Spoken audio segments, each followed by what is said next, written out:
صاحب یہ آج کی ٹاپک کے حوالے سے ہے کہ کون سی تسبیح مناسب ہوگی اپنا انٹلیکٹ امپروو کرنے کے لیے؟ اور اصل میں سب سے بڑی تسبیح جو ہے، اب میں آپ کو کیا بتاؤں، وہ میں نے علم کے لیے شروع کی تھی، اور الحمدللہ خداوند کریم کی بڑی اصل میں 2 اسماء ایسے ہیں جن کو اسماء اعظم کہا گیا ہے. ایک تخلیقی اسم اعظم ہے، ایک جو ہے یہ علاماتی ہے جس کو کہتے ہیں، ایک ایگزیکٹو آرڈر کا اسم ہے اور ایک کریٹو آرڈر کا حکم. یہ دونوں اسماء قرآن حکیم میں سورہ بقرہ اور سورہ طٰہٰ میں حضور صلی اللہ علیہ وسلم کا ارشاد گرامی تھا کہ اسم اعظم کو سورہ بقرہ اور سورہ طٰہٰ میں تلاش کرو. تو when you see look at the both the صورتوں میں دیکھیں تو صرف 2 اسماء پائے جاتے ہیں، ایک اللہ لا الہ الا هو الحی القیوم، اور ایک اسم میں وَإِلَٰهُكُمْ إِلَٰهٌ وَاحِدٌ لَا إِلَٰهَ إِلَّا هُوَ الرَّحْمَٰنُ الرَّحِيمُ. اب اگر 2 اسماء کو دیکھو تو اس میں حیرت انگیز بات یہ ہے کہ الہکم الہ واحد جو ہے وہ پیور حکمت کا ہے، اور یہ اقتدار کے قائم رکھنے کا ہے. مثلا اگر آپ دیکھو ایک ٹاپ ایگزیکٹو میں کیا کوالٹیز ہو سکتی ہیں تو وہ آپ کو نظر آئے گا. اللہ لا الہ الا هو الحی القیوم لا تأخذہ سنۃ ولا نوم لہ ما فی السماوات وما فی الارض من ذا الذی یشفع عنده الا بإذنہ یعلم ما بین ایدیہم وما خلفہم ولا یحیطون بشیء من علمہ الا بما شاء وسع کرسی السماوات والارض ولا یؤودہ حفظہما وہو العلی العظیم. تو اس تمام صورت میں آپ دیکھو گے کہ طاقت کے ہیں کہ نہ خدا سوتا ہے، نہ اونگ آتی ہے، اس کی جو ہے کمپلیٹ ہے اسپیوناج، وہ زمین کے ہر ذرے پہ اطلاع رکھتا ہے، وہ تمہارے تمام یہ ایگزیکٹو خوبیاں ہی از اویئر آف. اس میں اس نے بتایا ہے آگہی، کنٹرول اور ٹوٹل اویئرنیس اللہ کے پاس ہے. مگر دوسرے اس میں بڑا دلچسپ ہے، اس کو پہلے مینشن کیا گیا اور کہا گیا وَإِلَٰهُكُمْ إِلَٰهٌ وَاحِدٌ لَا إِلَٰهَ إِلَّا هُوَ الرَّحْمَٰنُ الرَّحِيمُ. جب یہ اسم بیان کیا گیا پھر آگے ادھر بھی 8 کام ہے، ادھر بھی 8 کام ہے، تو یہ 16 کام ہے جو دونوں اسماء کے تحت ہوتے ہیں.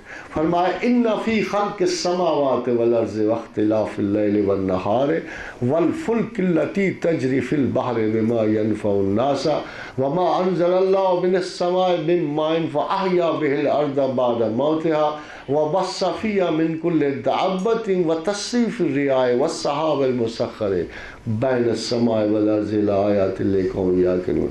اگر وہاں آپ دیکھو تو تمام تخلیقات ان فی خلق السماوات والارض، زمین و آسمان کی تخلیق میں جو ٹیکنالوجی ہم نے استعمال کی وہ اس اسم کہتا ہے. It's all of knowledge. ان فی خلق السماوات والارض واختلاف اللیل والنہار، جو ٹیکنالوجی ہم نے دن اور رات کے اختلاف میں استعمال کی وہ اس اسم گرامی کے. وہ پانی جو بادلوں سے برسا ہے زمین پر، جیسے کشف ثقل سے ہم نے بادلوں کو توازن بخشا، پھر پانی برسایا، اسی اسم کے تحت. وَبَثَّ فِيهَا مِن كُلِّ دَابَّةٍ وَتَصْرِيفِ الرِّيَاحِ، یہ جو پھیلاؤ ہے زندگی کا، زمانوں کا، نسلوں کا، یہ بھی اسی اسم کے تحت ہے.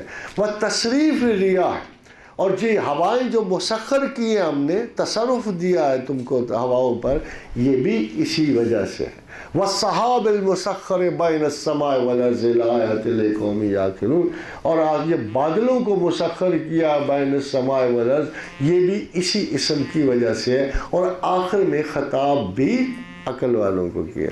تو یہ جو اسم ہے تخلیقی امور کا ہے اور اعلیٰ ترین علمی حصول کا. اعلیٰ ترین جسے آپ کہہ سکتے ہیں کہ there is no supernatural knowledge، مگر ایک بات آپ کو اپنی پرسنل لیول آف انڈرسٹینڈنگ سے بتا دوں کہ ابھی تو کائنات میں 13 ڈائمینشنز دریافت ہوئی ہیں، 13 ڈائمینشنز آلسو آن، مگر میرا خیال کہتا ہے عقل میں 100 ڈائمینشنز. عقل بھی ڈائمینشنز میں ایک پیٹرن آف فہم سے دوسرے پیٹرن آف فہم کو جانا، تیسرے کو جانا. جیسے موسیٰ کے علم میں حضرت خضر نے ایک ایڈ کر دیا، اس طرح خضر کے علم میں کوئی اور ایڈ کرتا ہے. تو علم بھی پیٹرنز اور ڈائمینشنز میں ہے. جب ہم ایک ڈائمینشن سے نکلتے ہیں دوسری میں، حتیٰ کہ ہم ایک ایسی ڈائمینشن میں پہنچ جاتے ہیں کہ خداوند کریم کی وہ آیت صادق آتی ہے کہ انما یخشی اللہ من عبادہ العلماء. کہ اللہ کے عالم ہی اس کے لبادہ علم کے سائے تلے ہوتے ہیں. تو یہ بہت بڑی نالجبلٹی ہے. اللہ تعالیٰ کے کچھ بندوں نے اس پہ ہاتھ بھی ڈال. اقبال بیچارہ تو کہہ کے تھک گیا کہ یزداں بے کمان داول ہمت مردانہ، کہ در بڑا خوبصورت شعر ہے اس کا، کہ در دشت جنون من، کہ میرے جنون کے صحرا میں جبریل زبوں سیدے. جبریل تو چھوٹا سا شکار ہے. در دشت جنون من جبریل زبوں سیدے، یزداں بے کمان داور ہمت مردانہ. اگر کوئی ہمت ہے نا مردوں والی تو اللہ پہ ہی ہاتھ ڈالو تو بہتر. اب دیکھو عورتیں کہیں ہمارا ذکر ہی نہیں ہوا، حالانکہ میں ان کے لیے سنا رہا ہوں بات کہ ان کا ذکر اسی لفظ مردانہ میں موجود ہے. کہ جب حضرت حسن بصری نا اس زمانے میں 5 صوفیات، تو قرآن حکیم میں نا درجہ بدرجہ آتا ہے، اور یہ مشہور ہے قرآن کی لغت میں کہ پیچھے آنے والا پہلے آنے والے سے بڑا ہوتا ہے. تو جب یہ لغت چلی نا تو قانتین قانتات، صائمین صائمات، تو یہ چلتی چلتی اس کا اینڈ ہوا ذاکرین و ذاکرات و ذاکرین و ذاکرات، ذکر کرنے والے مرد اور ذکر کرنے والی عورتیں. تو پھر جو پیچھے آنے والا سب سے بھاری ہو گیا. آخر میں ایک ایسی عورت نکل آتی ہے سب کا پٹھا بٹھا دیتی ہے عبادات میں، خیال میں. تو یہ اس وقت واقعہ پیش آیا. دیکھیں میں آپ کو حیران کن بات، جب بیت رضوان میں جب حضور صلی اللہ علیہ وسلم نے اپنی بیعت لی اور جب مسلمانوں کو کہا گیا کہ اب چلو واپس چلتے ہیں، تو بہت سارے اصحاب قربانی نہیں کرتے تھے. اور حضور بھی پریشان ہوئے کہ میں ان کا نبی ہوں، یہ میرے امتی ہیں، یہ کیوں نہیں کرتے. تو آپ کا دل تھوڑا سا تردد میں چلا گیا، کیا یہ لوگ مجھے چھوڑ گئے ہیں، میرے حکم کی تعمیل ہی نہیں ہو رہی. اور اتنے بڑے بڑے صحابہ تھا مگر حضور نے حکم دیا قربانی کرو اور واپس چلتے، وہ نہیں کر رہے تھے، وہ جھجک رہے تھے. تو حضور بڑے پریشان عالم میں نا انہوں نے کہا یہ ہو کے گیا میری امت کو. واپس آئے. جب حضور اندر تشریف آئے تو ام سلمہ نے کہا یا رسول اللہ، نہ آپ سے پیار کم ہوا نہ آپ کی عطائت کا بحران ہوا. اصل میں یہ اس آس پہ ہیں کہ تھوڑا سا پولیٹیکل دباؤ ڈال کے شاید اللہ کے رسول ہمیں کافروں سے جنگ کی آزادی دے رہے. تو اگر آپ نے اس تاثر کو ختم کرنا ہے، یہ آپ پر اسے اس لیے رکے ہوئے ہیں کہ شاید تھوڑا سا اصرار کریں اور رسول اللہ مان جائے اور ہمیں کفار سے لڑنے کی اجازت دے دیں. مگر آپ کو تو اللہ کا حکم ہے کہ نہیں لڑنا، تو آپ ایسے کرو کہ باہر نکلو اور آپ اپنی قربانی دے دو. یہ جب دیکھیں گے نا آپ کی قربانی ہو گئی تو ان کی آس ختم ہو جائے گی کہ اب لڑنے کی اجازت نہیں ملے گی. تو حضور نے ایسے ہی کیا، اور جب حضور باہر نکلے تو انہوں نے اپنی قربانی دی، اور صحابہ نے سمجھ لیا کہ اب رسول اللہ کا فیصلہ نہیں بدل سکتا.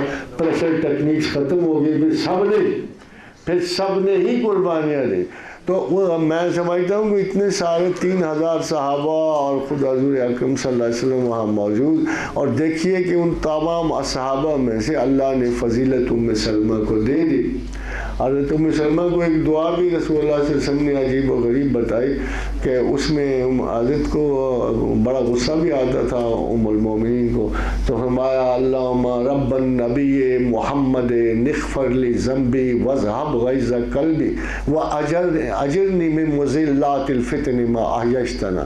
تو یہ دعا آپ نے ام سلمہ کو دی، اور اپنی ماں کی وجہ سے میں بھی یہ دعا ڈیلی پڑھ لیتا ہوں ایک دفعہ. اگر آپ کو موقع ملے تو آپ بھی پڑھ لیا کرو. مجھے تو نہیں غصہ آتا اس دعا کے بعد. اگر آپ میں سے کسی مزاج خراب ہے تو ان کو ضرور پڑھ لینا چاہیے. اور دوسری بات کیا پوچھ رہے تھے؟ ہاں میں آپ سے عرض کر رہا تھا کہ دیکھو اللہ تعالیٰ نے فضیلتیں بھائی، میں نے کہا آپ مردانہ حقوق کے حامل ہو کہ اس وقت 5 بڑے صوفی تھے، خواجہ حسن بصری، خواجہ حبیب اجمی اور خواجہ سری سکتی، اور ان صاحب کے باوجود سب کی استاد ایک تھی اور حضرت سیدہ رابعہ بصریہ تھیں. تو ایک دن خواجہ حسن بصری چلے گئے، ان کا رابعہ اگر آپ اجازت دو تو میں آپ کو شرط نکاح میں لے لوں، اس لیے کہ آپ بھی خدا کے طلبگار ہو، میں بھی خدا کا طلبگار ہوں، اور مل جل کے اللہ کی عبادت کرنی. تو رابعہ تو نے کہا اس نے کہا یہ کیسے ہو سکتا ہے، میرا تیرا تو نکاح ہی نہیں جائز. تو اس کا کیوں؟ نکاح دیکھو طالب خدا مرد، طالب دنیا عورت، جو دونوں کو طلب کرے وہ مخنث، اور میں اور تم دونوں اللہ کے طالب ہیں، ہمارا نہیں شرط نکاح ہو سکتا. اس لیے جو خدا کے طلبگار ہیں ان کی ہمت میں مردی ہوتے ہیں چاہے عورتیں ہوں.